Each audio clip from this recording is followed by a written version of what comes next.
মৌলিক সংস্কারের পর নির্বাচনের ব্যবস্থা করা অন্তর্বর্তী সরকারের দায়িত্ব বলে মন্তব্য করেছেন বাণিজ্য উপদেষ্টা শেখ বশিরউদ্দিন। বলেন, 5 আগস্টের পর যে সরকার এসেছে সেই সরকারের মূল উদ্দেশ্য ন্যায় প্রতিষ্ঠা করা। এ ব্যাপারে সকলের সহযোগিতা চান তিনি।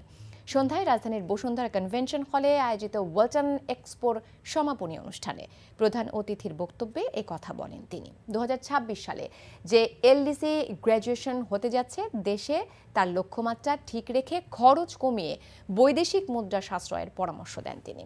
দেশের পণ্য বিদেশে রপ্তানির মাধ্যমে বাংলাদেশ অর্থনৈতিকভাবে আরও সমৃদ্ধ হবে। ওয়ালটনের মতো আরও প্রতিষ্ঠান তৈরির উদ্যোগ নেবার আহ্বান জানান বাণিজ্য উপদেষ্টা।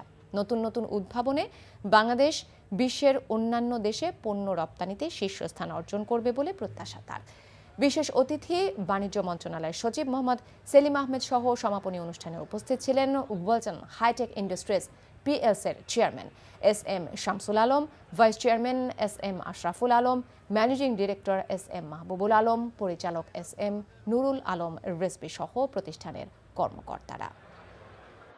আমাদের এই যে স্বল্পকালীন সরকারের মৌলিক কাজ হচ্ছে যে বিভিন্ন ধরনের যে রিফর্ম করা এবং আরেকটা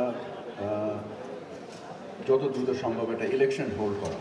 আমাদের মূল উদ্দেশ্য হচ্ছে যে আমরা একটা ন্যায় প্রতিষ্ঠা করতে চাই এবং আমি আশা করি যে আমরা আপনাদের সেই সমর্থন পাবো।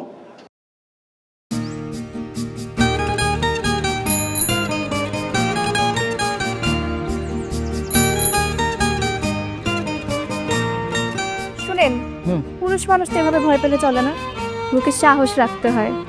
যা বলবেন সোজা সাপটা বলবেন।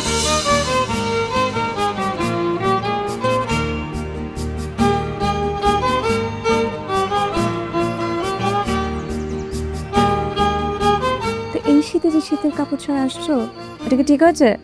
তোমাকে দেখার পর থেকে আমার জীবন থেকে শীত, গ্রীষ্ম, বর্ষা সব চলে গেছে, শুধুমাত্র তুমি আছো।